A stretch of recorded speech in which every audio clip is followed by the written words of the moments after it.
Good morning and a wonderful Saturday to everyone from Denver, Colorado. It is my distinct privilege and honor to be at this conference forum organized by the Jaipuria School of Business. I would like to begin by first acknowledging Chairman of the Setan and Ram Jaipuria Group of Educational Institutions, Mr. Shishi Jaipuria, and his vision. My fellow panelists here, including our conference chair, Mr. Saurabh Goel, our guest of honor, Mr. Ravichandran Venkatraman, School Director Jiten Kumar Mishra, and Ms. Khushbu Pandey for all her coordination. Most importantly, I'm delighted to have this opportunity to be amongst you, the students, the faculty, staff, distinguished attendees that are joining us from across the globe and have gathered here virtually.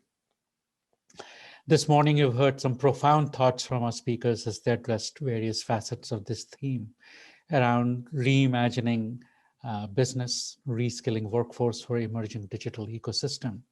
They have truly resonated with me.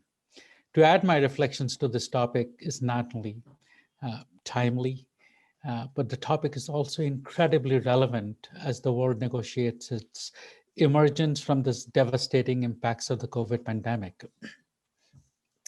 So let me start with how I'm personally embracing the digital ecosystem. Goes back to Saurabh's slide that he was talking about. So the polar vortex has caused frigid temperatures here in Denver right now. I think outside it is about minus 11 Celsius and falling. So as I left work this evening from work, I tapped my phone and adjusted my heating temperature at home through a connected thermostat. So it was warm and cozy as I arrived. I can similarly unlock my front door, switch on a home monitoring system, or even start my slow cooker to start warming the food, all done remotely at the touch of a phone screen. This was unthinkable to my parents. In reality, even a phone with a screen was unthinkable. They used to have rotary phones. It is similarly unimaginable to me, even 8 months ago, that my kindergarten going younger son would be taking classes delivered over the internet sitting at home.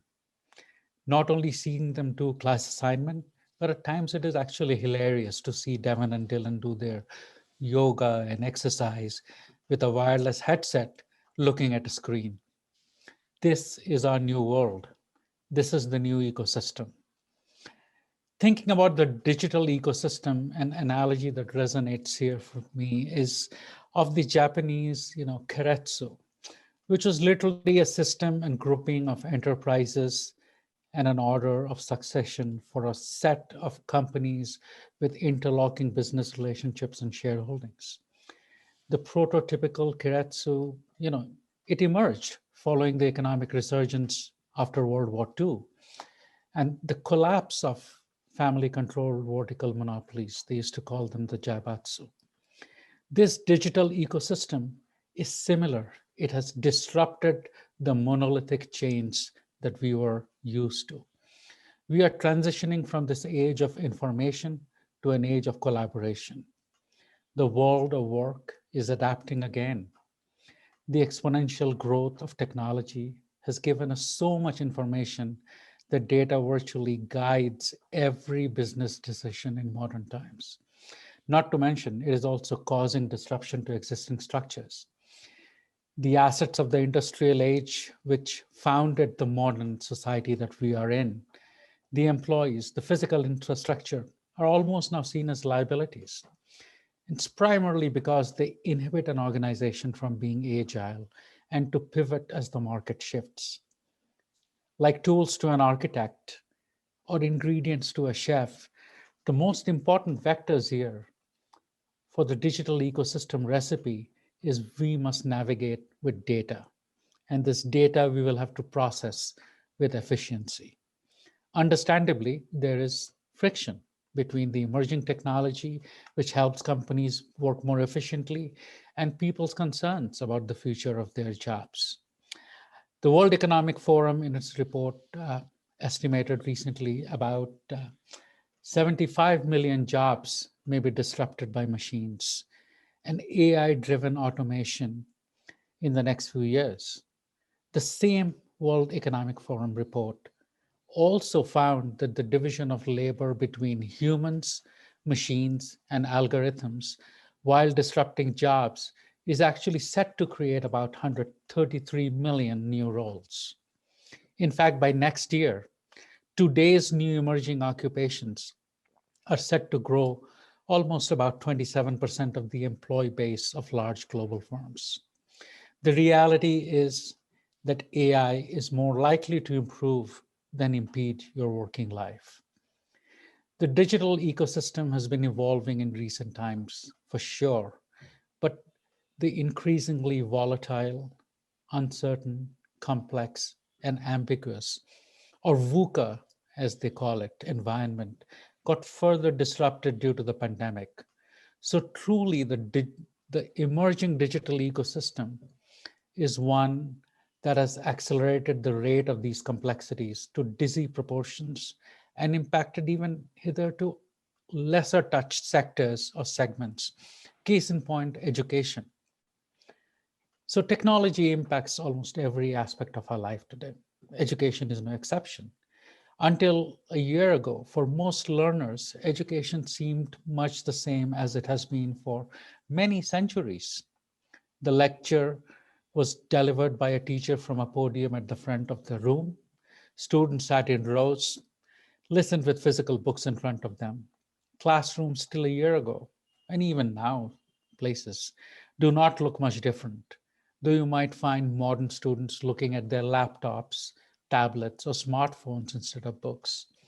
But then the pandemic happened and it shifted the classroom out of the picture, and conversations were over Zoom and Teams meetings. Technology greatly expanded access to education. Today, massive amounts of information, books, audio, images, videos, they are all available at our fingertips through the internet. Opportunities for formal learning are available online worldwide through MOOCs, podcast, traditional online degree programs, and more. Access to learning opportunities today is unprecedented in the scope thanks to technology. Opportunities for communication, opportunities for collaboration, they have all been expanded. Traditionally, classrooms had been relatively isolated. Collaboration had been limited to other students in the same classroom. Today, technology has enabled communication and collaboration, which was undreamt of in the past. You look at things like COIL, Collaborative Online International Learning. It is the new order of the day. Earlier, the teacher was a primary source of information and the learners passively received it. Most of us around the screen were probably all educated similarly. However, the role of the teacher has shifted out today, and they have become facilitators of knowledge and catalysts to innovation with information. There are significant pedagogical differences for learning in an online environment than in a physical space. And today, in hybrid, high flex classrooms, the role of instructional designers has become indispensable. Global learning is based on the skill sets, on the attitude and knowledge. The delivery and platform have already been reimagined. The learner and the facilitator now must both reskill their competencies to adapt. As they say, our gadgets and us are all programmable. It's time to really download the latest update. So let's understand a little bit of the nature of these digital ecosystems. As others shared, they are distributed, they're adaptive, they're open socio-technical systems with properties of self-organization, scalability, sustainability built in. These are akin to a group of interconnected information technology resources that can function as a unit. In the business world, the ecosystems are made from suppliers, customers, trading partners, applications, third-party data service providers, and all these respective technologies that are there. The key to the ecosystem's success, however, lies in its interoperability. And the roadmap to the future is linked through the three Ps: people, process, and eventually their performance. So, whatever you call it, digital technology, digital business, digital transformation, or digital disruption, whichever semantic you understand, the truth is that the digital revolution is here. But what do these truly mean? Where are the organizations in their journey? What are they trying to achieve? What we see is that these ecosystems have disintegrated the established norms, the traditional ways of doing business. They have opened the door to all the new players to come in. Non traditional sectors have entered the market, but they are all chasing one prize: you, the customer. These digital ecosystems, however, aren't just about reaching the customer. They're also creating new value chains and thereby some new sources of growth. What we really need is a paradigm shift in mindset. Enterprises today should think of themselves as architects with customer service as their distinct creation. What makes this building fabulous versus that one? It's not the fact that they use bigger rooms or different colors, it's how they put it together cohesively. Everyone is going to be working with the same pieces, same parts. It's how you put them together that makes you unique and will translate to better aesthetics, design, success. In short, for these ecosystems to succeed, they will need to be customer centric, they'll need to be dynamic, they will need to be automated, data driven, and innovative. Success will lie in being able to prioritize our business to incorporate digital solutions to business strategies and actually abandoning the silo mentality.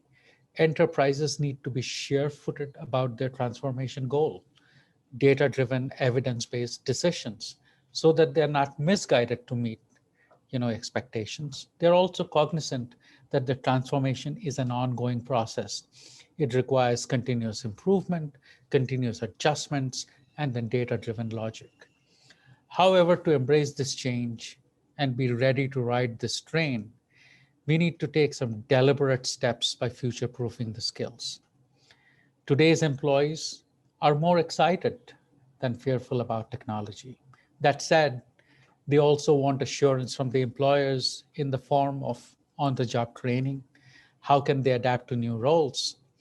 Whether at the workplace or institutions of higher learning, continuous education is the norm. Technology will extend careers beyond our traditional working ages. It'll also open the door to younger generations to step in.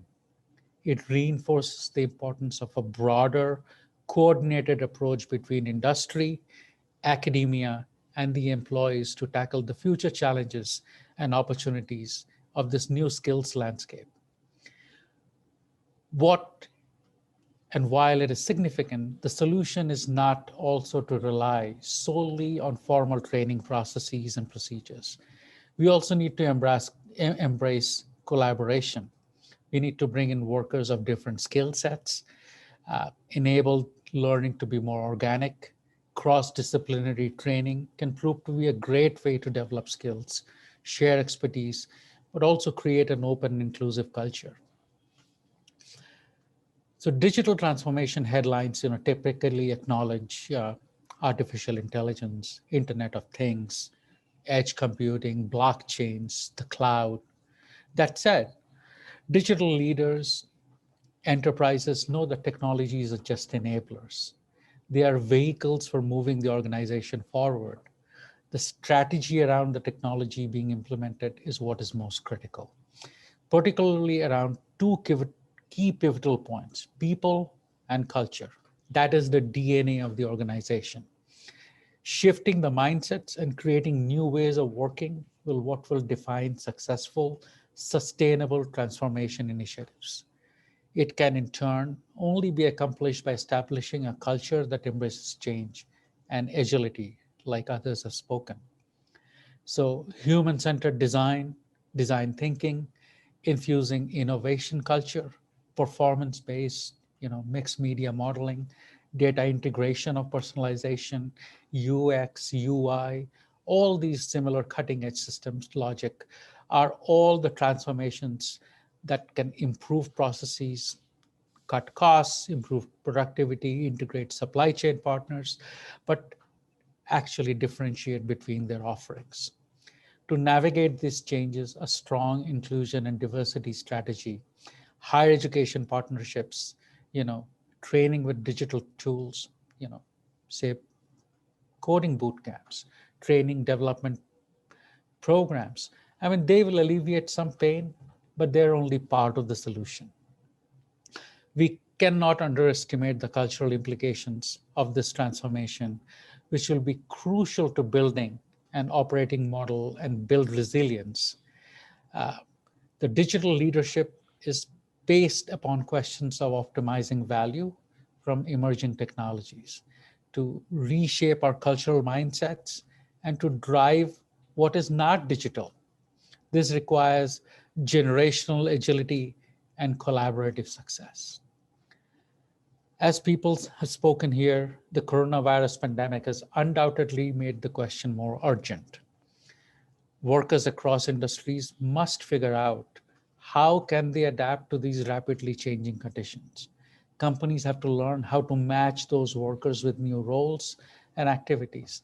This dynamic is more than just being able to work remotely or the role of automation or AI. It is about how not only can we reskill, but really upskill the workforce to deliver new models and new business propositions through this post-pandemic era.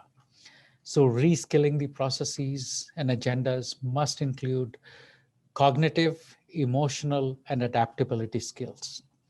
Companies can be resilient if their workforce is not.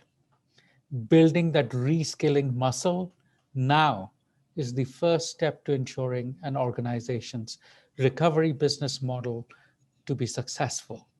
Developing this muscle now will also strengthen them for future disruptions. We are living in a world where there is a competition between humans and technology for this so-called middle. The boundary between human and machines have become blurred, and the human skill acquisition will define in the coming age of intelligent technology if AI will fill the middle, or will people, or ideally both. So in this area of cyborg cells, we have become, screen staring, button clicking new versions of Homo sapiens. Our lives are reliant on these external brains, the cell phones, the laptops, to communicate, remember, even live out our secondary lives as avatars. If we cannot reimagine, reskill, and simultaneously also disengage with the digital world, it is difficult to say if the machines ultimately will connect us or conquer us. Even a few hundred years ago, we would have thought we would be able to decipher the microscopic chemical code that create living organisms. But now we have the capacity to not only read that, but alter the code. Change has always been a constant, but the pace has really accelerated now. The road ahead is one that is built on innovation and on possibilities. This is truly the defining characteristic of the future. What will it be? Better health, quantum logic, neocortex evolution, self-driving cars, energy carbon neutral cities? We can create it if we can imagine it. A million choices drive these vision, strategy, and direction for each change. For us to be part of something majestic is in being a part, even a tiny part, of this unfathomable chain of being in this infinitude of existence of this ecosystem. No matter how far you go, you can go further. You are limited only by your imagination. In a world of possibilities, let's reimagine, let's reskill, and shape a new collaborative and connected ecosystem for the future. So, as I wrap up, I wish to acknowledge that we are still amidst a life altering COVID crisis. And to all those connected with the Jaipuria family around the screen, tuning in today, and their loved ones who have been adversely impacted, my prayers and thoughts are with you. Let us also pause to celebrate the non digital, to celebrate humanity and our values. The only contagion we really need today is one of kindness. Along with digital transformation, let us also transition from human beings to being human. Whether you do it by tapping hearts on social media channel, virtual hugs, or random acts of kindness, let us not forget the power of this embrace. You know, taking Churchill or Rahm Emanuel's words, and like Saurabh said when you opened, never let a good crisis go to waste. And henceforth, the charge is to all of you to blaze the trail forward with conviction and success. I sincerely wish all of you a wonderful start to the conference with inspirational discussions and curiosity towards all the good things that you do. With open minds and open hearts, let's embrace a new world. And I know that you are uniquely positioned to make this difference. Have a great weekend. Be well, stay safe, and thank you very much.